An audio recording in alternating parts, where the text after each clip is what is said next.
My name is Amy Snyder, and I'm 27 years old. I live with my parents. We've always been a close-knit family of three. Ever since I was little, I've admired my dad. He runs his own business and is always busy, but whenever he has spare time, he always makes sure to spend it with me. On his days off, he dedicates his time to me. He's a wonderful father. My mom, however, is a different story. As far back as I can remember, I've never seen my mom work a day in her life. She takes care of the house but has never supported my dad's business or held a job outside. We were well off, and my mom spent most of her time going out and enjoying herself. Deep down, I knew I never wanted to be like her. She wasn't fond of kids and hardly ever paid me any attention. There were times I felt terribly lonely, but my dad always filled that void. I think he knew how indifferent my mom was towards me and made it his mission to ensure I never felt left out or alone. I'm home, Mom. Oh, is it that late already? Mom's going out, so eat some snacks and look after the house, okay?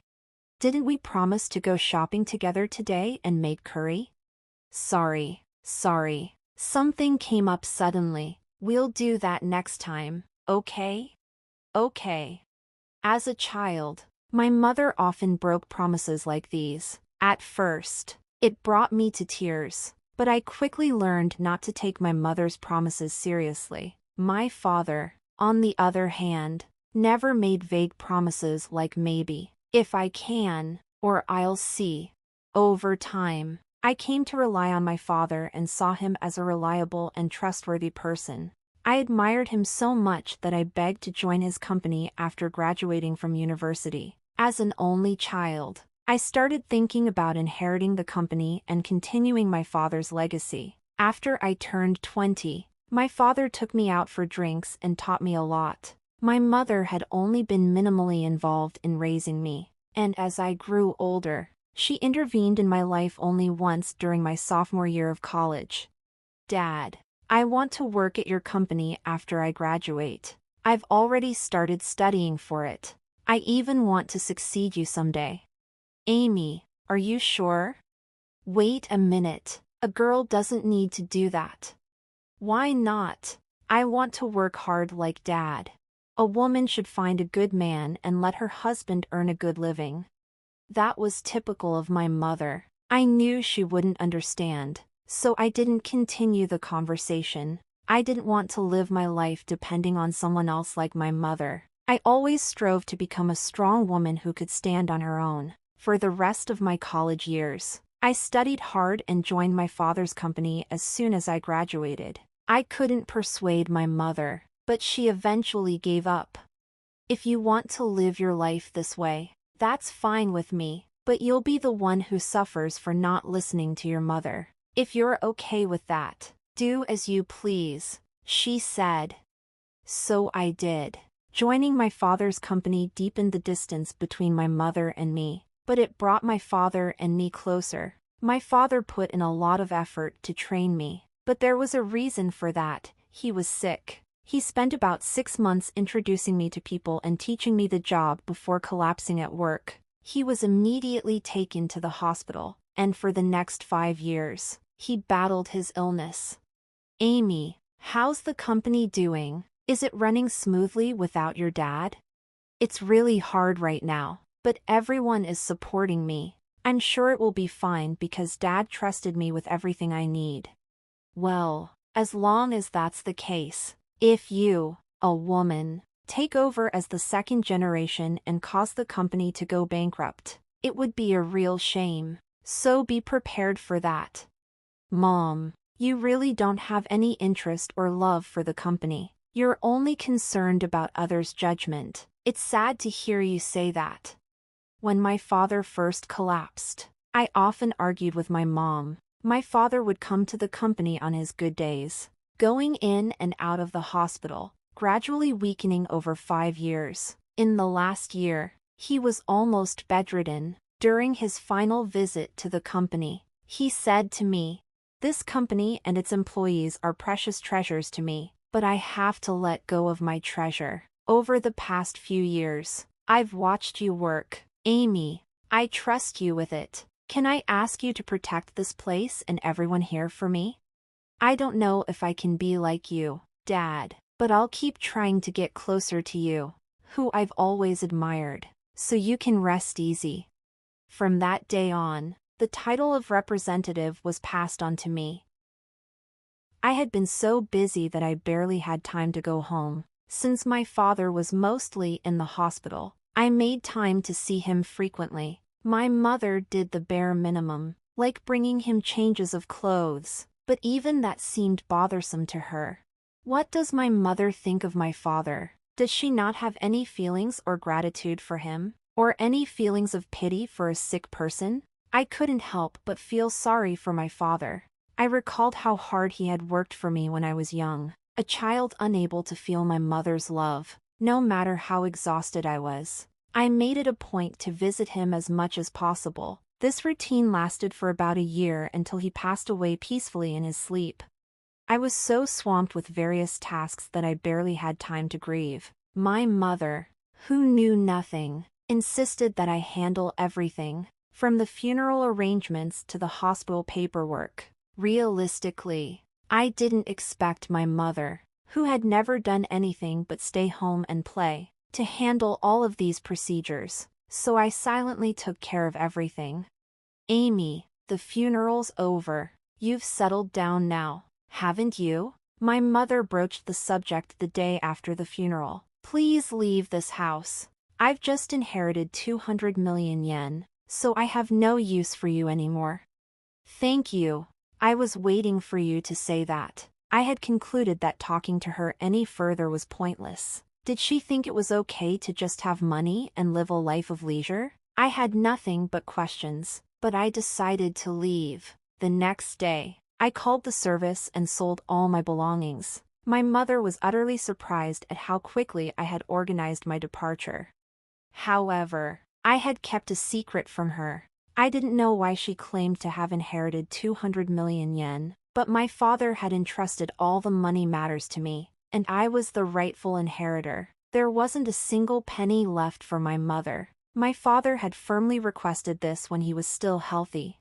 Your mother doesn't understand anything about money management or spending. I want you to give her household expenses on a monthly basis. If she gets a large sum, she'll likely go bankrupt immediately, but I don't think she'll listen to me. If she complains, tell her you won't give her a single penny.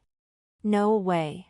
Just kidding, but if you have trouble dealing with her, give her this. My father handed me an SD card. He said it contained a video letter from him to my mother. I never imagined that I would show her this, but judging from her recent attitude, I thought the day would come soon. My mother was alone in the spacious house after I left. I was expecting her to contact me soon, but she did so faster than I anticipated. Come home immediately. Huh? What are you talking about? I'm working. I just need to talk to you. Please come quickly. She's so self-centered. With that thought, I headed to my childhood home with the SD card. As soon as my mother saw me, she started accusing me. You ran off with all of your father's inheritance, didn't you? I knew something was off since you left right away. Hand over your father's inheritance to me now. How greedy can you be? You can't even act right as a mother. Who do you think you're talking to? I quietly handed her the SD card. What's this? Oh, I guess you don't even know how to watch this. Mocking her, I took out my laptop, inserted the SD card, and played the video. On the screen was my father, as healthy as he used to be. I wonder how my mother will react to this video letter. I left the room in silence. I had never seen my mother defy my father before, but how about now, after his death? Would my father's thoughts reach my mother? When I returned to the room, my mother, who had finished watching everything, was crying. I couldn't believe it. My mother was crying while watching a video of my deceased father. I was curious about the video my father left for my mother, but I didn't dare to watch it myself, so I had no idea why my mother was crying. Mom, Are you okay? Aw, yes. For now. I get it. I will follow your father's instructions and leave everything to you from now on. Please go home for today. Call me again when you've cooled down. I thought she probably didn't want me to see her in a vulnerable state, so I went home right away that day. How did my father silence my mother? I was full of questions. Almost a month went by without hearing from my mother. I started to worry and decided to visit my parents' house during my lunch break. But my mother wasn't home. That night, I went to see my mother again. The lights were on at the house, which relieved me. I'm sorry for dropping in suddenly. I came by this afternoon, but you weren't home, so I got worried. I'm sorry. I was out for my part-time job during the day. What? A part-time job? My mother, as far as I knew, was a person who would absolutely not work. Why did it come to this? Didn't you watch that video? That was a video letter addressed to you, so I didn't watch it. You can take it home. You should watch it too, Amy. My mother handed over the SD card to me, saying, well then, I felt a bit frightened to learn what my father conveyed. Observing my mother's unusual demeanor, I went back to the office and sat down at the desk my father used. Then I played the video. Honey, if you're watching this, it means you've not been able to communicate with Amy. First of all, thank you so much for helping me raise Amy until now. Without you, I don't think I could have managed the company while bringing up Amy. I felt something was off about the way my father was speaking. The next moment, my father said something shocking. You've taken care of Amy even though she is not your child, and I have nothing but gratitude for you, who stood by my side for so many years. But as a result, you've given up on your dreams and have reached your age without earning your own living, for which I take responsibility because I have allowed you to live a life of luxury. I'm sure you'll be in trouble when I'm gone. I'm not my mother's child. I was so surprised that I blurted it out, but then it made sense. Even though I didn't feel much love, she had been taking care of me by cooking for me every day and doing the bare minimum for a child who wasn't her own. Who is that person? I didn't register our marriage because you told me you felt bad for your sister, so I ended up supporting your living and didn't do anything else. I'm sorry, but once I'm gone, I worry about the rest of your life. There's no one to support you, and I've taken your life away. I couldn't believe what my father, who spoke so fluently, was saying. It was all news to me. My father kept talking about what had happened in the past and what he hopes for our future. I spent the whole night processing all this and went back to my mother the next day.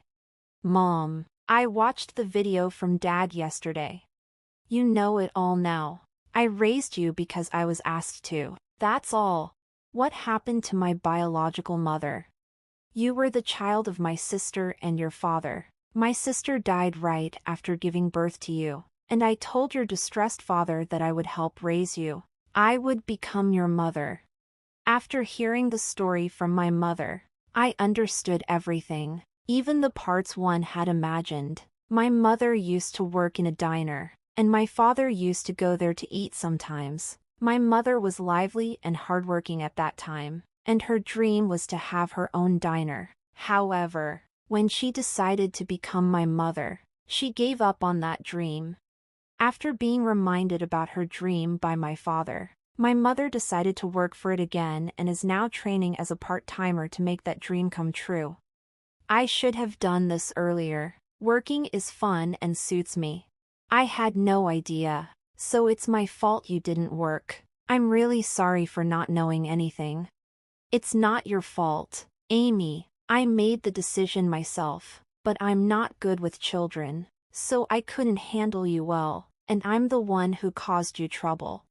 I never thought the day would come when I could have a conversation with my mother like this. At this stage in my life, I finally feel like I've come to understand my mother a bit. We've had many conversations since then, and we decided to use the money left by my father to fund the opening of her shop. Once she started working, she became somewhat humble. She was hesitant when the topic of funds for the shop came up, which would have been unimaginable not too long ago, while maintaining my regular job. I also helped with the opening of her diner, which led to me seeing my mother frequently. I attribute this newly forged relationship to my father. Regarding living expenses, she insisted on managing with her own income, not wanting to accept help from my father's inheritance. Promise me that you'll tell me if you're struggling. After all, Dad trusted me to take care of you. I'll be fine living on my own. It doesn't cost that much, but in terms of my diner's expenses, I'll be relying on you. Of course, I'm looking forward to it too, so do your best. After many years, we finally became a real family, and now we are living harmoniously. She is not my birth mother, and it might have just been the right time for me to learn this. Your diner is finally gonna open tomorrow. Your dream is coming true. Seeing you work so hard at that company reminded me of my own dreams when I was younger. I believe that's why I've made it this far. It's all thanks to you and your father. Thank you so much. Mom, promise me to always be my mom. Amy, from now on, let's get along even better than before. After all, we only have each other. That's true.